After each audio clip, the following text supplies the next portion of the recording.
secara pribadi maupun dalam kapasitas sebagai Ketua PBNU atas nama warga Nahdlatul Ulama dan kalau boleh atas nama umat Islam, saya amat sangat prihatin, sedih, dan tentu saja harus menegaskan itu peristiwa yang menjijikkan, peristiwa keji yang tidak boleh terulang lagi di kemudian hari. We pray for all the victims of violence, in particular for those affected by the explosion this morning in eastern Indonesia. Satu pelanggaran besar karena ini melanggar kebebasan beragama, hak asasi setiap orang, apalagi hak seperti ini digaranti atau dilindungi secara konstitusional oleh negara, termasuk negara Indonesia.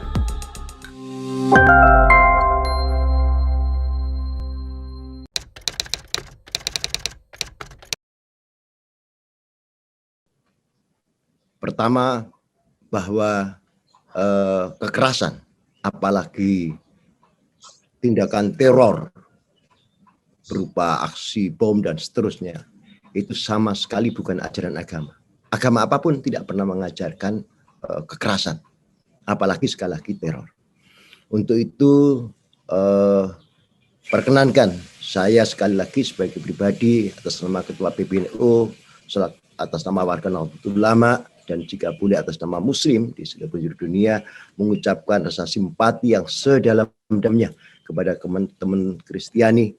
Semoga diberi kekuatan, diberi ketabahan, dan mari kita gandeng tangan yang lebih erat lagi untuk memastikan Indonesia di tengah keragaman yang ada tetap berjalan secara damai dan menjadikan segala perbedaan menjadi satu kekuatan untuk membangun bangsa, membangun peradaban yang luhur.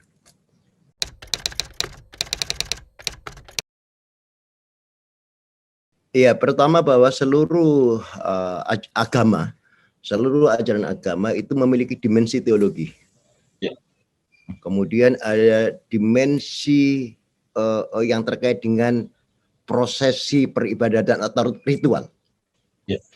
Tetapi orang tidak boleh lupa ada dimensi ketiga, yakni mandat membangun peradaban, akhlak. Gitu.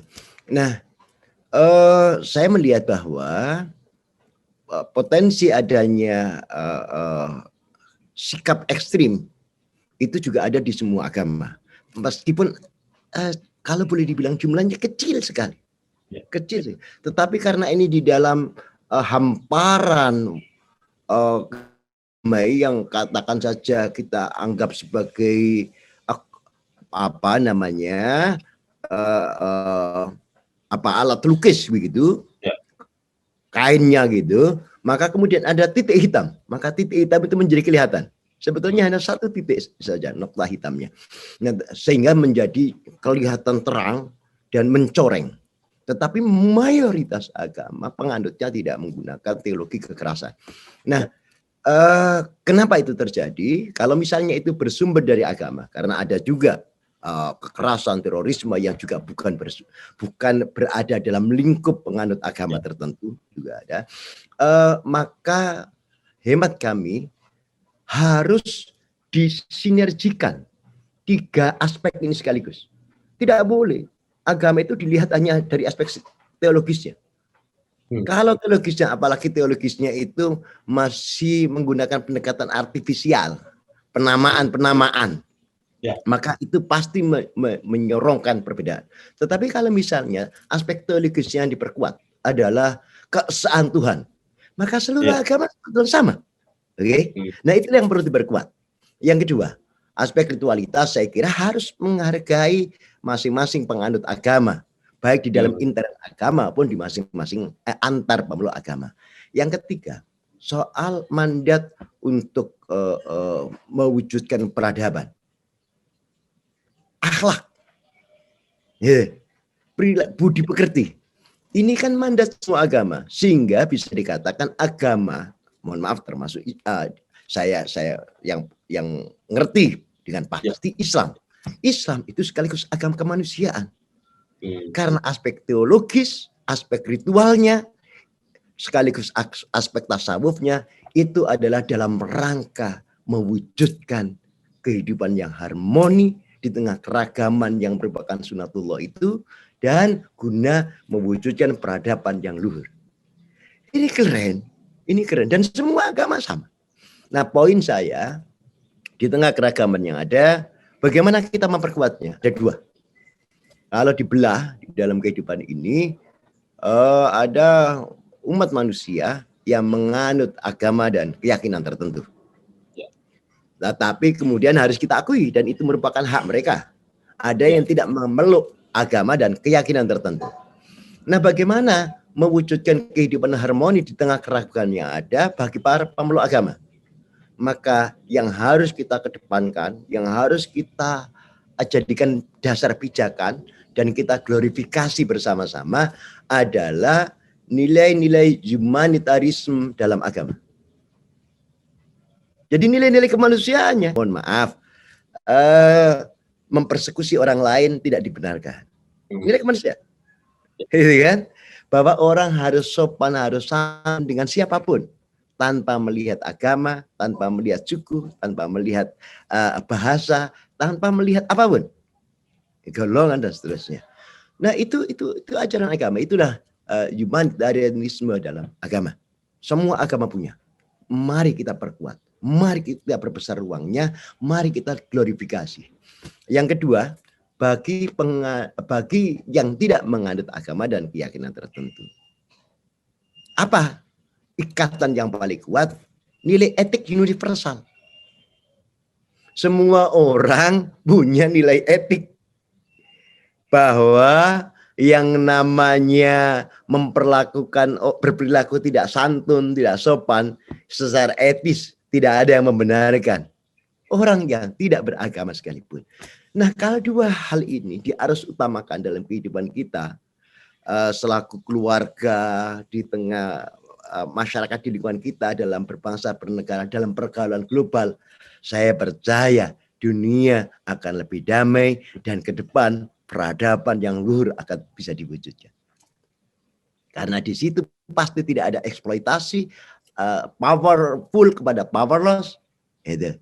Tidak ada lagi misalnya tata pergaulan yang tidak setara, pengarusutamaan sesuatu yang tidak adil hanya karena hendak meraih keuntungan politik, keuntungan ekonomi, popularitas dan seterusnya.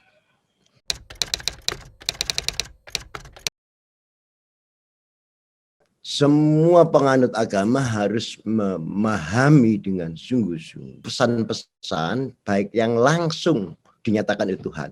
Maaf kalau dalam Islam tentu saja di Al-Quran, maupun kemudian pesan-pesan yang disampaikan oleh Nabi, baik yang bersumber dari Tuhan maupun dari Nabi sendiri, perilaku Nabi sendiri. Termasuk juga pandangan mayoritas dari para pemangku kepentingan di bidang keagamaan. Ijma qiyas misalnya, termasuk metodologi pengambilan kesimpulan. Nah, poin saya yang pertama bahwa setiap pemeluk agama harus menyadari Tuhan itu memang mentakdirkan kehidupan ini berlangsung secara beragam, secara macam. Iya. Jadi, itu harus diterima sebagai given, sebagai sesuatu yang tidak bisa ditolak. Itu sesuatu ya, betul, Tuhan yang memberi. Tidak menerima realitas keragaman berarti menolak tentang Tuhan. Mohon maaf, di dalam Islam sendiri, di dalam Al-Quran sendiri disebutkan, Inna khalaqnakum min dzakarin wa unsah wa ja'alnakum su'uba wa qabailah lita'arafu inna akramakum indallahi atqakum. Apa kata Tuhan? Aku menciptakan manusia dari jenis laki-laki dan perempuan. Dan manusia yang dari jenis laki-laki dan perempuan tadi itu, aku jadikan mereka berbangsa-bangsa dan bersuku-suku. Keragaman yang luar biasa, plural. Tapi apa kata Tuhan? Untuk apa semua itu aku buat seperti itu? Wah, aku buat satu juga bisa. Tapi kenapa saya buat beragam? Lita'arafu. Agar kalian satu sama lain yang berbeda-beda tadi itu sanggup membangun hubungan yang harmoni, sanggup bekerja sama untuk peningkatan nilai-nilai substansial dalam berkehidupan. Itu kan keren. Itu di dalam Islam. Nah, kalau yang begini diresapi, di-internalize, dan kemudian dijadikan sikap tindak, tentu saja clear. Yang kedua, hadis Nabi, innama bu'istu liutammima makarimal akhlak. Sesungguhnya aku, kata Nabi Muhammad SAW, diutus oleh Tuhan adalah untuk menyempurnakan akhlak manusia. Keren. Itulah maka di dalam Islam, misalnya menghormati tetangga dalam radius 40 rumah, itu harus bebas dari berbagai kepentingan yang sifatnya primordial. Tidak boleh membedakan suku, tidak boleh membedakan warna kulit, tidak boleh membedakan agama apa. Gitu. Sama sekali tidak boleh. Golongan apa, tidak boleh. Begitu dia dalam radius 40 rumah dari rumah kita, secara melingkar begitu, maka wajib hukumnya kita menghormati. Keren. Keren. Nah, kalau itu semuanya dijadikan pedoman, tentu kehidupan ini harmoni karena saling nyambung antara satu rumah dan yang lain. Jelas sekali bahwa kekerasan bukan ajaran agama. Saya kasih contoh yang menarik. Mohon maaf, ini tentu saja untuk umat Islam kalimat saya ini. Quran juga sumbernya. Suatu ketika, ini kisah. Ada seorang di zaman Nabi itu bersama keluarganya yang semula bukan pemeluk Islam, pada akhirnya memeluk Islam. Suami istri dan sekian banyak anaknya. Ada yang mengisahkan 11 anak, ada yang mengisahkan 12 anak. Lalu ada salah seorang di antara anak itu, anak keluarga ini, tidak mau memeluk Islam.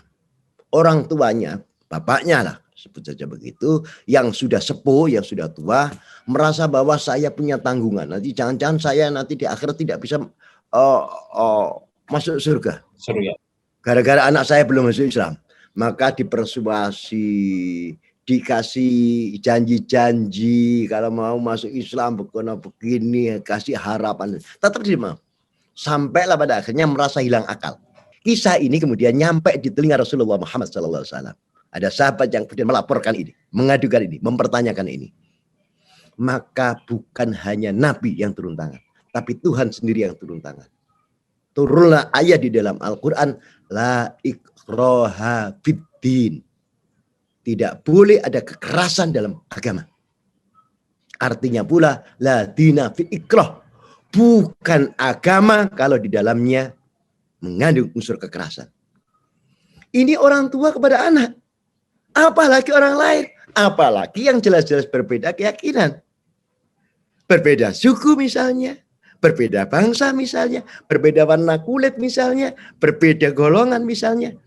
Tidak perlu, karena memang itu sunat Allah. Itu memang kehendak Tuhan. Harus kita terima. Tantangannya sekali lagi, lita'arafu. Bagaimana mengelola keragaman, kemajmukan, perbedaan menjadi satu kekuatan. Dengan bekerja sama. Itu Tuhan yang memerintah. Lita'arafu, kerjasamalah. Untuk membangun kehidupan yang harmonis. Untuk memajukan ilmu pengetahuan dan teknologi. Untuk memajukan kesejahteraan umat manusia tanpa pandang bulu.